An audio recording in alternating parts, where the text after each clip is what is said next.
নমস্কাৰ নতুন এটি ভিডিঅ'লৈ আপোনালোকক স্বাগতম। এইখন মই প্লেন টাৱাল আনিছিলোঁ পিংক কালাৰত। আনি ইয়াত মাৰ্কা কলম দি ড্ৰটো আঁকি লৈছোঁ।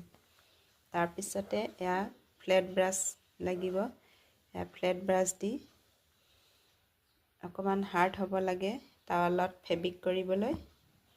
তাৰপিছতে এয়া ৰেড কালাৰ ৰেড येलो আৰু গ্ৰীণ আৰু ব্লেক কালাৰে এয়া লাইনাৰ কৰিছোঁ।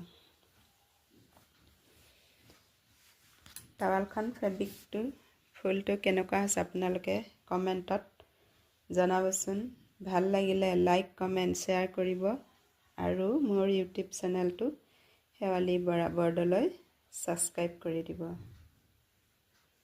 টাৱালত ফেব্ৰিক কৰিবলৈ সহজ, পটককৈ হৈ যায়। ডাঙৰ ডাঙৰ ফুল দিব লাগে, কৰি ভাল লাগে, ছফ্ট যে।